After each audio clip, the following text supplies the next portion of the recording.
my 102-year young grandma, Edla Aune, and this is some stories she's going to share, five different stories, and the first one is regarding playing with B on the board gate with the neighbor girl acting like it was a train. Go ahead. We had a board gate in our barn that separated the small calves from the milk cows, and we pretended that this was a train. And so there'd be a conductor, and sometimes I would be the conductor, and then I would say, well, now we're in Ballin, South Dakota. I said, any passengers? And then we'd pretend like there was passengers that got on the train. And so we'd give them a ticket, and they were supposed to be paying us something, and so we used little paper pieces for our tickets. And then the next town would probably be Yankton, South Dakota, and we named different towns and pretend that more people got on. And then when we got to this special place, we pretended like we were to where the circus was. And that was good entertainment. Okay, great. And then how was, how was it too expensive to travel to funerals and memorial services, so you would instead have to send a letter when there was a death? Funerals that were in a distance, we hardly ever went to those because it was too expensive and it took too long to get there. So rarely did we go to a funeral like in Sioux Falls or Sioux City because it was just too hard to drive that far to a funeral. So we did send a letter, and the memorials were never like they are today. Memorials probably was $1 or $2. Okay, great. And please tell us about your first ride in a car.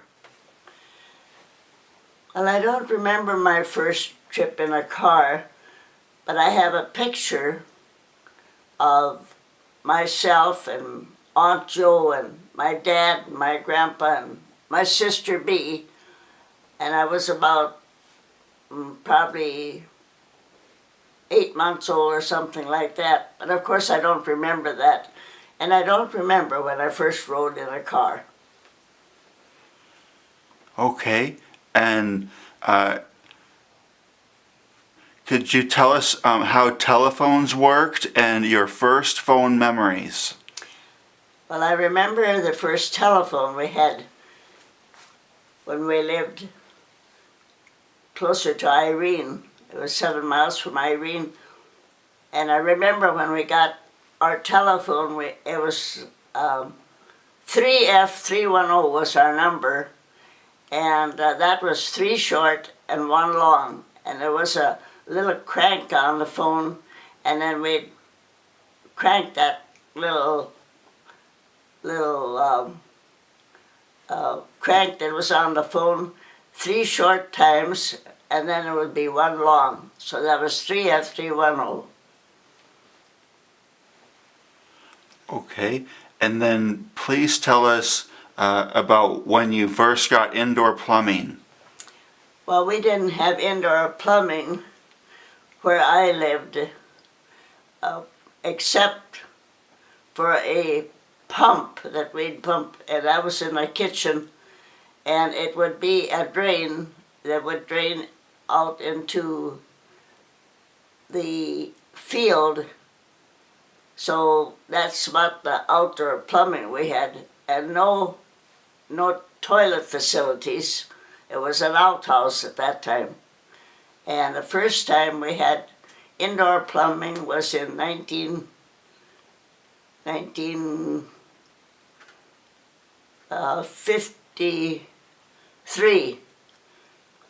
And that was when June was born. When we moved from the Esser place to the home place. That was the first time we had plumbing, indoor plumbing. Wonderful. Okay. Great. Thank you. You're What welcome. was your favorite hairstyle? Well, I think most of the girls had their hair cut short and they had bangs, and the bangs were just a little bit above the eyebrows, and it was always straight. It was nothing fancy. Okay, and then the second question is, what was the best outfit you loved? Well, I tell you, we didn't have very many outfits. We had one for dress up and a couple for everyday. And so we didn't have a favorite. We just had one outfit when we were growing up. Okay, and then what do you remember about the first time you voted? The first time I voted was at the Lindbergh School, which was about 3-4 miles from Westbury School, where I taught. And I went over to vote, and I really don't remember much about the voting, except that it was at the schoolhouse. Okay, and what was your main source of entertainment growing up? Well, when we were little kids, we played with dolls. That was our entertainment. We had a little cupboard, and my dad had made us a little table, and so we'd set the table with our little aluminum dishes and pretend that we had coffee, tea, or milk in our little cups, and it was never anything really on the little table to eat. We just pretended that we had food on the table. That was, with the dolls, I think that was our main entertainment. Okay, and how did you get to school? We didn't have very far to school, about half a mile or so, and of course we walked because it was winter or summer, it was the same thing. We walked. Okay, and what is your favorite invention? My favorite invention, I suppose, probably is the telephone. The telephone was a source of communication, so I think probably that was the best entertainment we had. As far as visiting with friends, we weren't allowed to use the phone very much because the phone was really for emergencies. Okay, great. What invention has been the most helpful in your lifetime, like an appliance, car, phones, computers? I think you said. And of course, a car was wonderful because that was good transportation. But we didn't go a whole lot because it cost money to put gas on the car. But when we did go, we really enjoyed riding in the car. Okay, and then what is your advice for someone on getting old? Well, I think the best advice I can give is don't ever start smoking, because that's hard on your lungs. And also do not drink hard liquors. I think that's two things that I am very much against. Okay, and then what have you learned for yourself by watching others?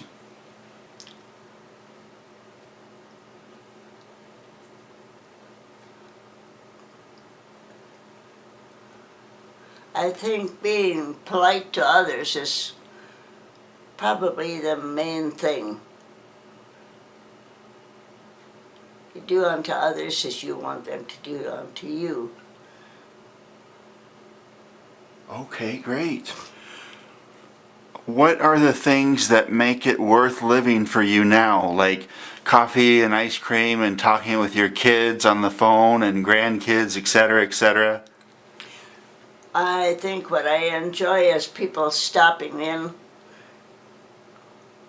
every day, and I love to have my family come home and visit and stay overnight, and I always enjoy going with them out in the car and riding and seeing different parts of the country. Mom, you were telling me about your grandpa and grandma coming from Norway. Would you tell Greg about that?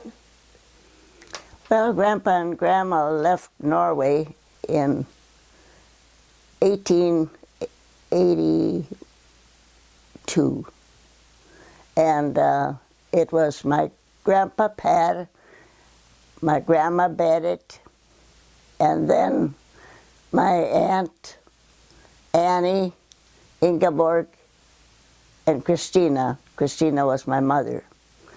And they left Uppdal, Norway in 1881, and they sailed on a boat from, I think it was from Trondheim to the United States. Where did they land? They landed in New York. And it was a long, hard journey because my grandma was sick most of the time. The rest of them were well, as far as I know. Where did they go? When they came to America, they had to be checked over At Ellis Island? at, it said New York in one of the books. And then Ingeborg was sick, so she wasn't able to travel. So my aunt had to stay with her in New York. And then later on, she and this Ingeborg traveled to the South Dakota. And my grandma and grandpa stayed with my uncle Ole C. Gorsuch and his wife Goody for a while until they could get a homestead of their own. And my grandpa and grandma lived in a cave for some time, and then they built a stone house, and then later on they built a big wooden structure. And What do you remember about your grandparents? I remember my grandpa was a very stern man, and my grandma was a very meek lady. Did you tell me she was sick? Or No, she wasn't sick after she got to America. But it was hard going for them because there wasn't any crops sown yet, so everything they bought had to be, you had to have cash for it. what do you remember about visiting them? What was some favorite memories? Visiting them, oh, I remember we had to be quiet. We just couldn't be noisy. Grandpa was a very stern man. I remember one time when we got to be about 6, 7 years old, he wanted us to learn to talk Norwegian, and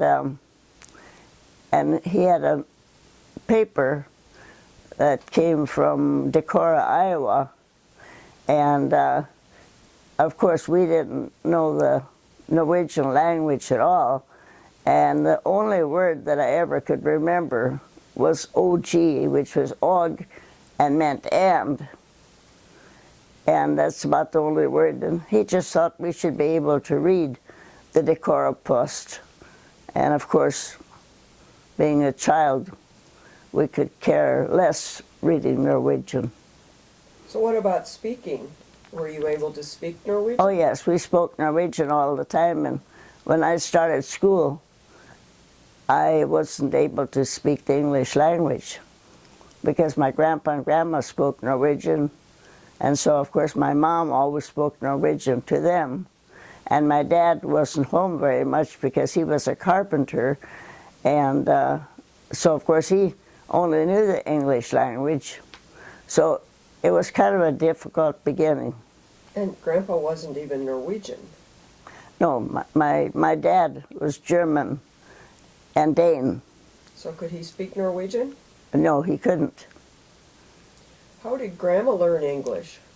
Grandma Jensen, your mom. In school, I suppose. I was going to continue telling you a little bit about Ingeborg.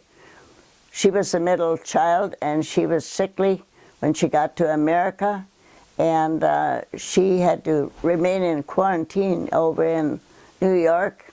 And so then later, she and my aunt were able to travel to South Dakota, and she never was well, and she kept on kind of going downhill, and then in June of that year she died. And I always wondered, where did they bury that little Ingeborg, because there wasn't a church here in the area. Well, that was about Ingeborg, and then my Aunt Annie and my mom, and they were both well when they came here. That Grandma lost her eye on the trip or afterwards? We never knew. Okay, Yeah, not talked about. And so I don't know why my mother lost her eye. But they lived with my uncle and aunt for some time. How long they lived there, I don't know, but they had to dig a cave to live in on the place where they homesteaded. And they homesteaded, they got land in Marindal Township, and that's where they homesteaded. And as time went on, they lived in the cave, and then they built a stone house. And the stone house was a very warm home for them. It was cool in the summer and warm in the winter. And then more children were born. There was Chris and Albert and Ole and Peter that were born after they got to America. And as time went on, then my folks'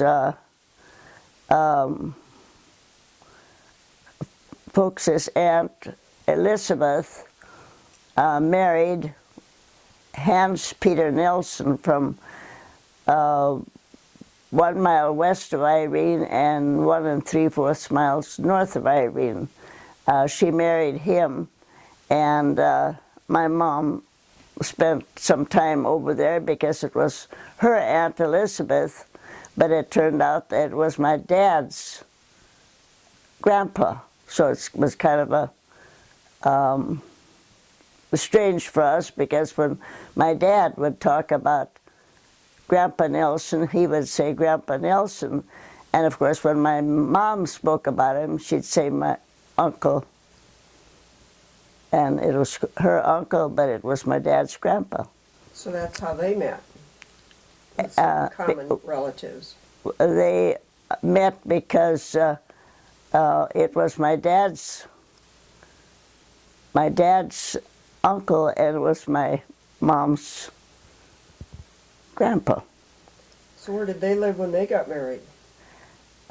Elizabeth? No, Grandpa and Grandma Jensen. Okay, and then when my parents were married, my Aunt Elizabeth, then Hans Peter Nelson, the grandpa, died in 1911, and then of course Elizabeth became a widower, and so then my dad built a house for Elizabeth a few yards away from my grandparents, Pat and Benedict Gorsuch. Then in 1912 or 11, then my Aunt Elizabeth moved into her new home, And my mom lived there with her because somebody had to kind of take care of her because she was getting elderly. Then my mom and dad got married in 1912, and so then they both lived with Aunt Elizabeth. Then when Aunt Elizabeth died, then my parents continued to live in that house, and then my sister Beatrice was born August the 1st in 1913. And then in 1915, I was born June the 2nd. So that was my first home. And it was a square house with 4 rooms downstairs, and then it was an unfinished upstairs, which was never finished. So we lived there until 1920, we lived there. But my folks had gotten a parcel of land from Aunt Elizabeth so that my folks could someday build a farm home of their own. And so that was in 1919 that my dad had finished the house, the barn, and the hog house and chicken house and an outhouse. And so we moved there, I think it was in 1919 or 1920. So did you get your own room? And then, yes, then that house that my dad built had 2 rooms upstairs, and that had a living room, and it had a kitchen, dining room, and what we called a pantry. And the pantry was big enough to make into a little kitchen if you desired. And we lived there until I was married in 1939. And then my sister and my mom and dad lived there, continued to live in that same place. So you were about 4 when you moved into that place. So you and Bea, did you share one of the bedrooms? Yes, we shared a bedroom, and we were asked what color we wanted the bedroom painted. My sister wanted it painted yellow, and my folks' room was painted blue. So did you have a lot of things, a closet? Did you have a lot of clothes or toys? There was not a closet in the house. So my dad put up some nails and a little board there with some hooks on it, and that's where we kept our clothes. So what's your favorite memory of that room? Favorite memory? Of that room with Bea? Oh, we just thought it was wonderful that we had a room of our own. We really didn't have much furniture. We had a dresser and a bed and a little table. And of course there was no electricity at that time, no running water, but we carried a lamp from downstairs upstairs when we were very young. And I think now, I'd never let my children carry a lamp upstairs. They'd probably fall with it, and it had kerosene, so it'd set the house on fire. But they must have trusted us to carry a lit lamp. I remember you had a little doll bed, maybe it was Bea's. It was kind of white, and I remember you had a doll that you wouldn't let us touch very much. It had a china head, and it was a cloth body. Do you remember that doll? Yes, I remember it, and it was my sister and I both got a doll for Christmas one Christmas, and I named mine Joy Dolores because I thought that was such a pretty name. And it had a china head, and china head dolls were more expensive, but the body of the doll was cloth. I remember that. I wonder what happened to the doll because you wouldn't let us play with it. It was too valuable. Yeah. Do you remember that? I think that doll was a prized possession all the time, but when we moved here and we had some of the stuff boxed up, it was stolen. So one other thing I remember that you had when we lived up at the other place, we call it the other place, the Esser place, the Bunker Hill. I remember you had a guitar, which we thought was very interesting. But did you ever play it? I tried to, but I never could, I never got to take any lessons because there was no way to go and take lessons from anyone in Yankton, because that would be some more driving, and there was nobody in the neighborhood that knew how to play a guitar.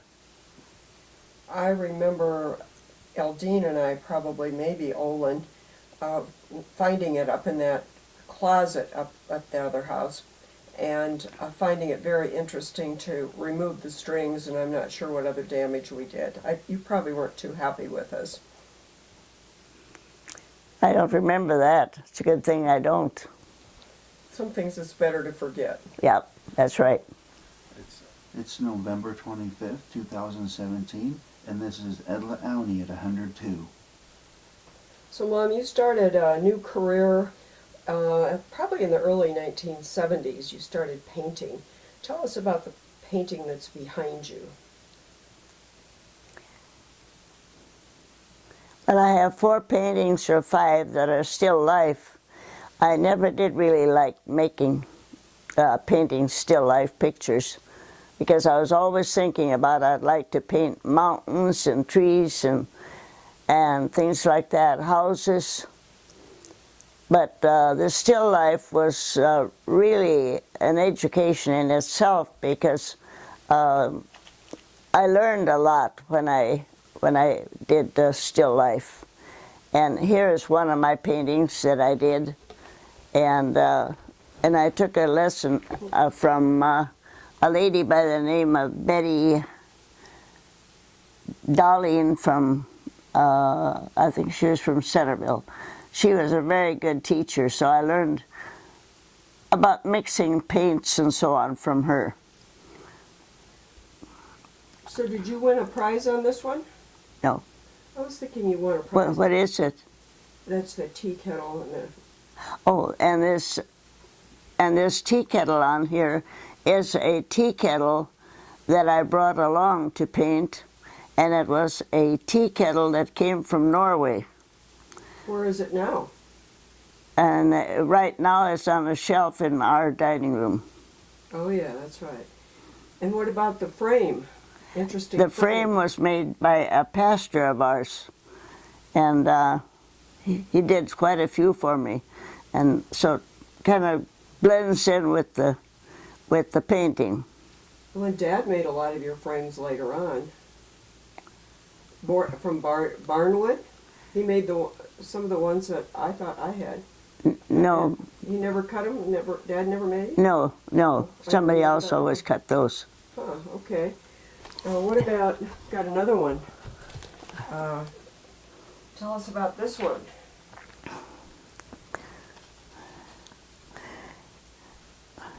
Not your landscaping ones. This is a photo or a picture that's just a little different. I painted this on a window shade, and you had to clean the window shade real well, and then you let it dry, and then you paint it over the window shade. And it was kind of difficult to begin with, but after you once got the hang of it, it was interesting. And to think that you can paint pictures on window shades. How many pictures do you think you painted? How many oil paintings over the years? How many pictures?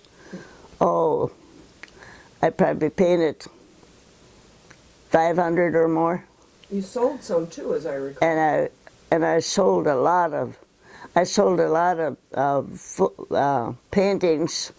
The one year I wanted to go to Albuquerque to a women's convention, and so some of us ladies went to Albuquerque, and I sold 3 pictures from the Volum Cafe, enough to get enough money to go on that trip. and I thought that was kind of interesting to be able to go. Did you ever win any awards Uh, on your painting? One of the awards I won was it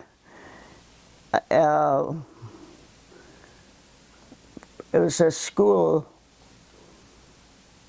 It was a school, a picture of. That was a scenery picture, and it now hangs in up here in the superintendent's office. Did you win an award for that one? Yeah, I won.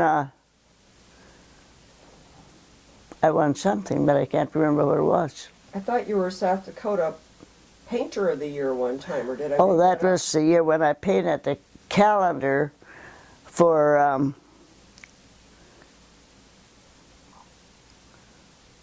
that's many years ago now. I painted the calendar and I won first on that, and so they gave me some calendars as a gift, and I got something else What for that. Were you South Dakota Artist of the Year, or did I remember that wrong? Yes, that was with that calendar. Okay. So what was your next phase after you had painted? You had another career. You surprised us when you were 80 years old. Oh, then I decided to write a book, and I wrote Reflections of Days Past, and this is a picture of on the front cover, and I chose pink as the cover, and I wanted a pastel color, and so this is what it looks like. So how many books did you write? I wrote 4 books, and then my next one was this one, and then after that I wrote one, Journey Down the Road, and It Was Yesterday. So when you were in your 70s, you did the oil painting, and when you were in your 80s, you did the books. So we'll continue this on. You have to tell us about different decades, what you have been doing. So, Mom, another one of your projects for years was China painting. Tell us about what you've got in your hand. Hold it up so we can see. But this is one of my favorite pieces to do China painting, and I painted on the top of each one, and then sometimes I would paint on the inside of them, and sometimes they would want their life history, like when they were born, where they went to school, and so on. And a lot of these were made for graduation for the high school graduates. I had orders for these because they thought they were pretty unique. And after you paint these, you have to put them in a kiln, and you fire them 3 different times, which it does take a long time just to make one piece, but it's something I really did enjoy a lot. And then another one that I made, and that is, this was more for children, but some adults would like to have these too. It was a little teapot, and I'd paint the little roses and things on the side, and then I would put gold on the top and sometimes on the handle. These were a little hard to do sometimes because they were so tiny, and you didn't want to put your finger on the rose that you had just painted, so you had to be extremely careful. And then the little creamer, and the little sugar bowl, and it had a separate little cover, so it all took a lot of time. But these were popular one Christmas, and And people did order these to give their grandkids and so on for Christmas. You So made 'em this, you made them for all of my grandchildren, for Pam and, no, not Pam and Ann, for Kaylee and Shay and Drew. How many of those do you think you made? oh, I didn't make as many of these as I made of those round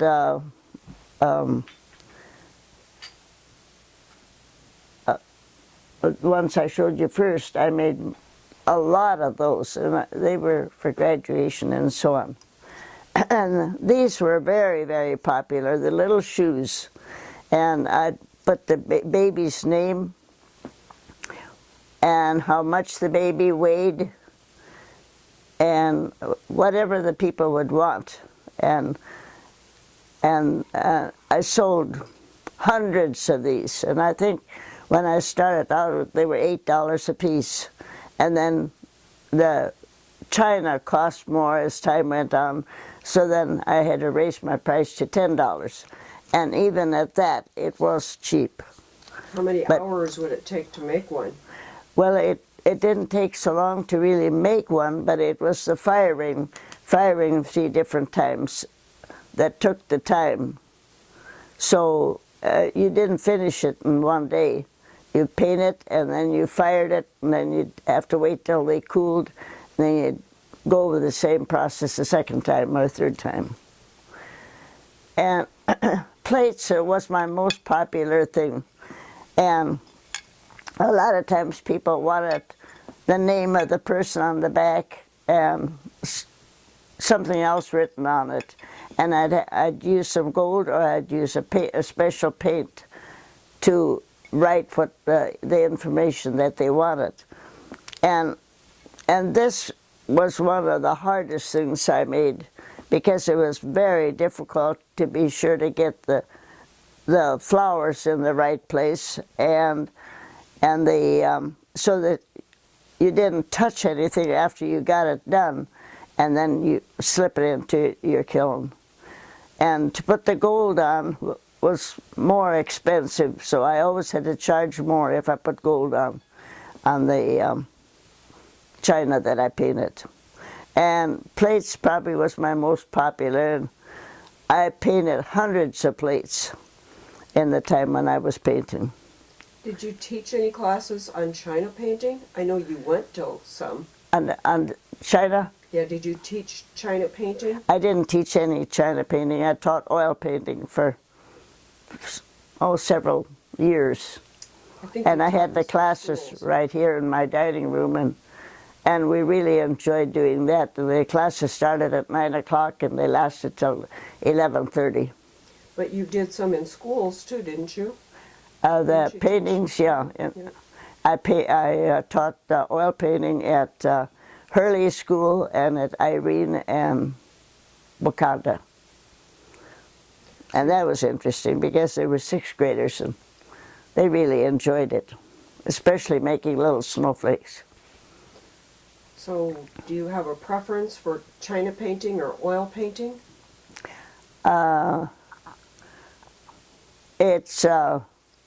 It takes up less room to do china painting. Oil painting does take a lot of room, and because while one is drying, you have to someplace to set it. So it's nice if you have a room, and I had a room upstairs that I did mine in, and that way they could be drying while you were doing another one. This is the lamp that my sister and I used when we had moved to Hillside Acres. That was in 1920. And the lamp held kerosene. It had a wick in it, and we'd have to fill it daily to be sure that it didn't run short of kerosene. And at night, we would carry this lamp up the steps and set it on a little table in our room. My parents really must have trusted us, because with kerosene and it being lit, you know, it was kind of dangerous. But we made it up the stairs, set it on a little table, and it worked out just fine. That was in 1920, 21, and so on, before the electricity came into the area. Tell us about your Afghan projects.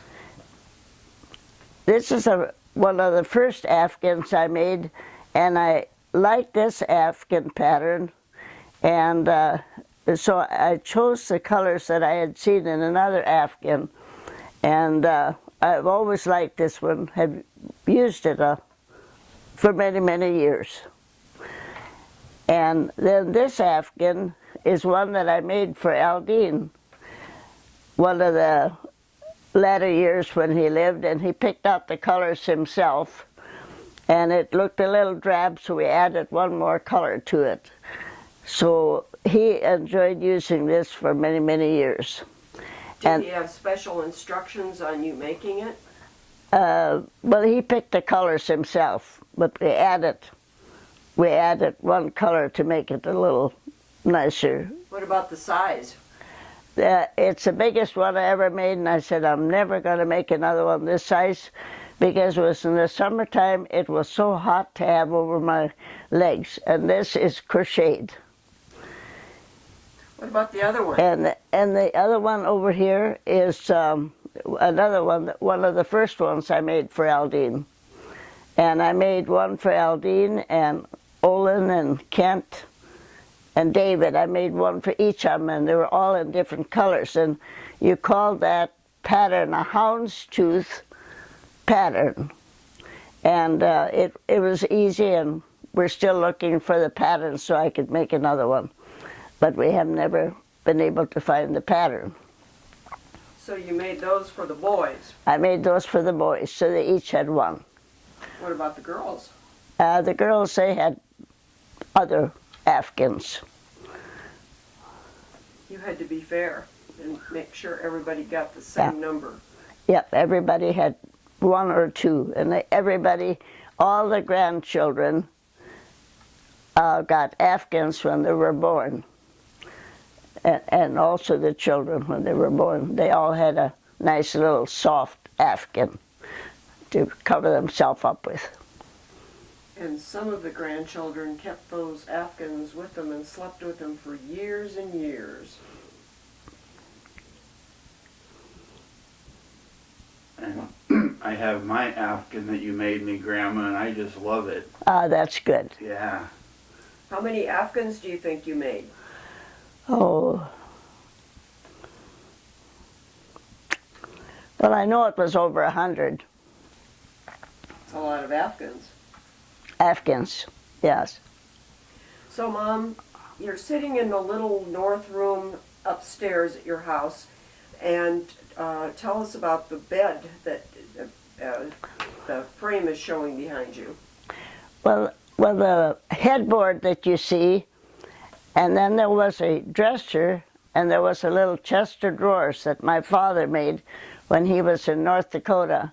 And he went to North Dakota for his mother's funeral.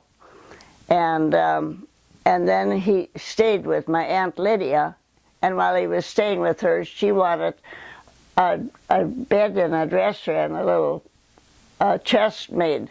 And so he stayed there and made that. And I think that was in 1938.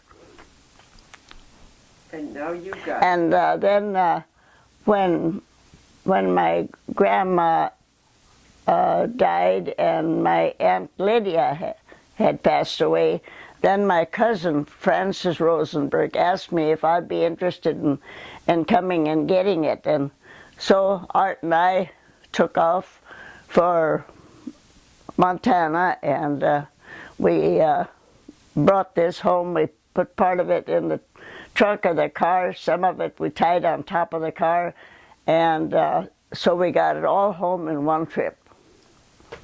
This is the dresser that my dad made, and it was in 1938, and my dad's name was Harry Theodore Jurgensen Jensen.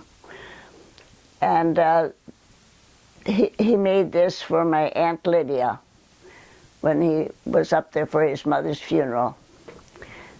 And this is a rocker that my husband, Arthur, was rocked in when he was a baby. It has been refinished since that time, but it's a rocker that we've used all the time since that time. when we lived on the Esser place and when we moved down here. So was it Grandma Aune's, obviously, Grandpa and Grandma Aune's rocker? Do you know where they got it? No. Okay. Now, and it's April 24th, 2016 on Sunday evening. And go ahead. Okay, Mom's going to Louder.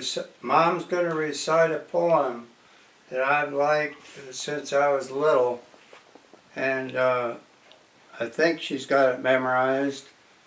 I've heard her say it several times in the last few weeks, so I hope she still remembers tonight.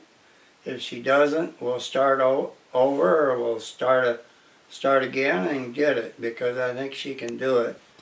That's all. Are you ready, Mom? The little toy dog is covered with dust, but sturdy and staunch he stands. And the little toy soldier is red with rust, and his musket molds in his hands. Time was when the little toy dog was new, and the soldier was passing fair, and that was the time when our little boy Blue kissed them and put them there. Now don't you go till I come, he said, and don't you make any noise. So toddling off to his trundle bed, he dreamt of his pretty toys. And as he was dreaming an angel song, awakened our little boy Blue. Oh, the years are many, the years are long, but the little toy friends are true. All faithful to little boy Blue they stand, each in the same old place, awaiting the touch of a little hand, the smile of a little face. And I wonder, as waiting these long years through, in the dust of that little chair, what has become of our little boy Blue since he kissed them and put them there? Now, how about a little sands, some other little pieces of poetry can you think of? Golden are the sands, or what's that one? The what? But the golden is, Oh, dark brown is the river, golden is the sand. It flows along forever with trees on either hand. That was a poem that we learned when we were in the 4th grade in school. And then a poem that my sister learned was, the Sabbath day was ending in the village by the sea.